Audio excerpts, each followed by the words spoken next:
আসসালামু আলাইকুম ওরহমতুল্লাহ। সুপ্রিয় শিক্ষার্থীবৃন্দ, আশা করি তোমরা সবাই ভালো আছো।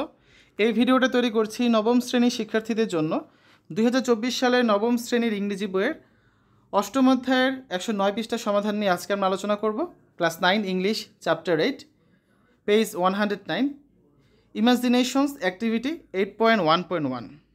শিক্ষার্থীরা, তোমরা যারা এখনও অন্যান্য বিষয়ের ভিডিওগুলো দেখোনি তারা আমাদের চ্যানেলের প্লেলিস্ট অপশন থেকে ঘুরে আসতে পারো। সেখানে তোমরা নবম শ্রেণীর বাংলা, ইংরেজি, গণিত, বিজ্ঞান, ডিজিটাল প্রযুক্তি, স্বাস্থ্য সুরক্ষা, জীবন ও জীবিকা, ইসলাম শিক্ষা, শিল্প ও সংস্কৃতি এবং ইতিহাস ও সামাজিক বিজ্ঞান প্রত্যেকটা বিষয়ের জন্য আলাদা আলাদা করে প্লেলিস্ট পেয়ে যাচ্ছ।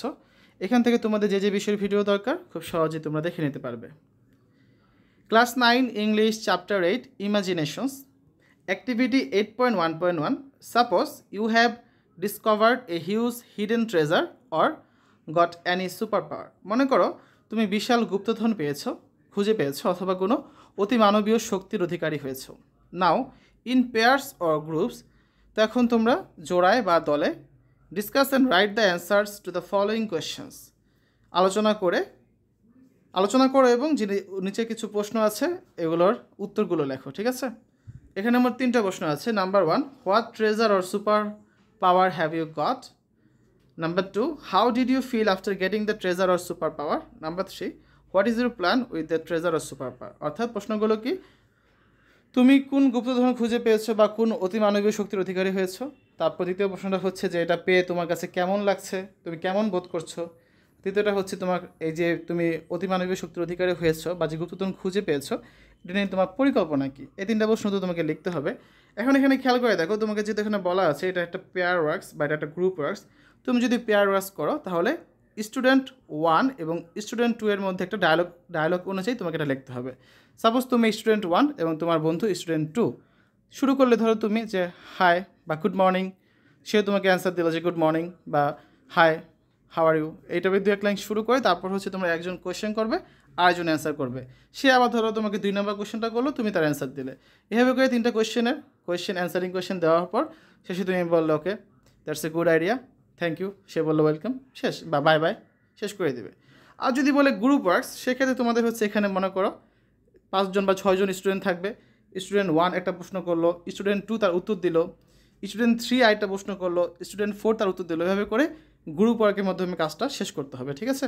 তো চলো শিক্ষার্থীর এই পর্যায়ে হচ্ছে আমরা এখানে 3টা প্রশ্ন আছে, এগুলোর উত্তর দেখে নিই। আমাদের ফার্স্ট কোয়েশ্চেন যেটা ছিল, question number 1, what treasure or super power have you got? অর্থাৎ তুমি কি, ট্রেজার মানে কি রত্ন ভাণ্ডার এবং সুপার পাওয়ার মানে হচ্ছে অতিমানবীয় শক্তি পেয়েছো।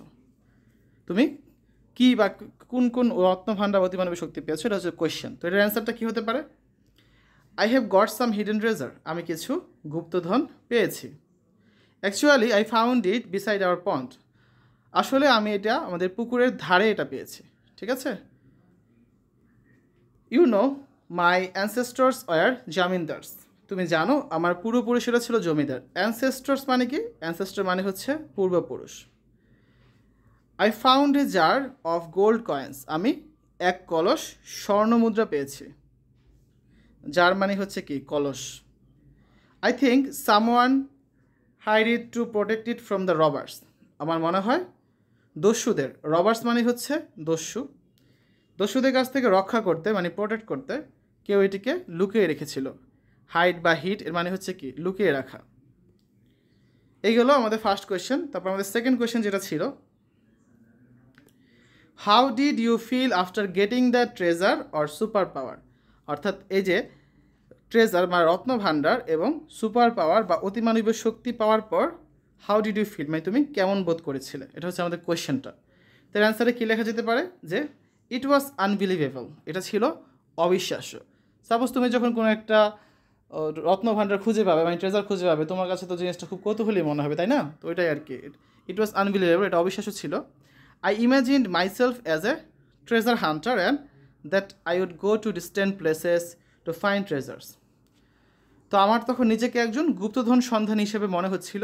ট্রেজার হান্টার মানে হচ্ছে কি গুপ্তধন সন্ধানী, এবং আমি কল্পনা করলাম নিজেকে গুপ্তধন সন্ধানী হিসাবে। আই ইমাজিনড মাইসেলফ মানে কল্পনা করা, that I would go to distant places, যে আমি গুপ্তধন খুঁজতে বহুদূর যাব, ঠিক আছে, এটা হবে কি বহুদূর, আমি গুপ্তধন খুঁজতে বহুদূর যাব। But then I thought it was my fate, কিন্তু তারপর আমি ভাবলাম এটা ছিল আমার ভাগ্য। এই যে ফেট মানে হচ্ছে ভাগ্য। God let me find it for a reason, আল্লাহ কোনো বিশেষ কারণে আমাকে এটি পাইয়ে দিয়েছেন। এই গেল আমাদের সেকেন্ড কোয়েশ্চেনের অ্যান্সার। আমাদের থার্ড কোয়েশ্চেনটা কী ছিল?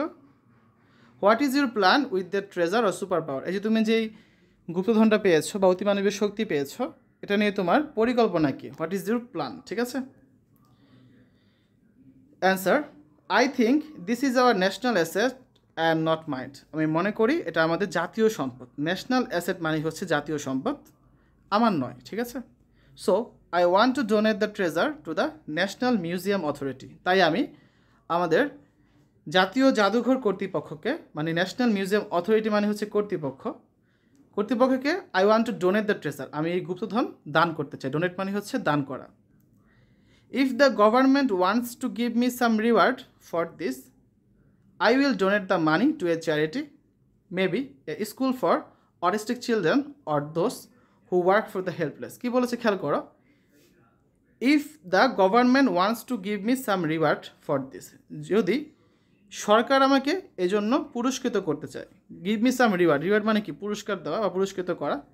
আই উইল ডোনেট দ্য মানি, আমি সেই অর্থ দান করব, টু এ চ্যারিটি, কোনো দাতব্য প্রতিষ্ঠানে। Maybe a school for autistic children, সেটা হতে পারে কোনো প্রতিবন্ধী school, or those who work for the helpless, অথবা ওইসব প্রতিষ্ঠান যারা অসহায় মানুষদের জন্য কাজ করে, তো তাদের মাঝে হচ্ছে আমি সে অর্থ দান করে দেবো, যদি সরকার আমাকে এই যে আমি যে রত্নভাণ্ডার খুঁজে পেয়েছি এটা যখন সরকারকে আমি দিয়ে দেবো, সেই জন্য সরকার যদি আমাকে কোনো পুরস্কৃত করে, সেই পুরস্কারের টাকাটুকু আমি নিজে নেব না, সেটা হচ্ছে আমি কোনো চ্যারিটি ফান্ডে বা হচ্ছে অটিস্টিক কোনো স্কুলে দিয়ে দেবো, বা যারা অন্যদের সাহায্য করে সেরকম কোনো সংস্থা বা প্রতিষ্ঠানে আমি দিয়ে দেবো, ঠিক আছে। এই হচ্ছে আমাদের থার্ড কোয়েশ্চেনের অ্যান্সার। তো তিনটা কোয়েশ্চেন আমরা দেখলাম। তোমরা পেয়ার ওয়ার্কস কীভাবে করবে সে নিয়ে আলোচনা করেছি, গ্রুপ ওয়ার্কস হলে কীভাবে লিখবে সেটাও বলেছি। এখন সাপোজ তুমি মনে করো কোনো ট্রেজার পাও না, তোমার হচ্ছে অতিমানবীয় কোনো শক্তি পেলে, সেক্ষেত্রে তুমি লিখবে, সাপোজ তোমার একটা ক্ষমতা চলে আসছে কোনো একদিন, স্বপ্নের থেকে ওঠার পর তুমি দেখছো যে তুমি ধরো কোনো একটা কিছু কাউকে নিয়ে বলছো যে তার এটা হতে পারে, সে বলো যে হ্যাঁ তার এটা হয়ে গেছে।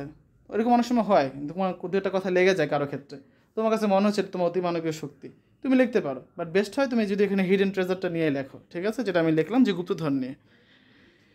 তারপর দেখো আমাদের এখানে অ্যাক্টিভিটি 8.1.2-তে আরেকটা কাজ আছে, চলো আরও সৃজনশীল হই এবং আমাদের কল্পনার সাহায্যে একটা গল্প লিখি। তো আমরা আগামী ক্লাসে একটা স্টোরি ডেভেলপ করব আমাদের যে আজকের আলোচনা ছিল সেই আলোচনা অনুযায়ী। তো সকলকে আগামী পর্ব দেখার জন্য আমন্ত্রণ জানাচ্ছি। শিক্ষার্থীরা, এতক্ষণ তোমরা দেখলে class 9 English chapter 8 imaginations activity 8.1.1 page number 109। তো আশা করি তোমাদের কাছে ভিডিওটা ভালো লেগেছে। সকলে সুস্থতা কামনা করে আজ এখানে বিদায় নিচ্ছি। আল্লাহ হাফেজ।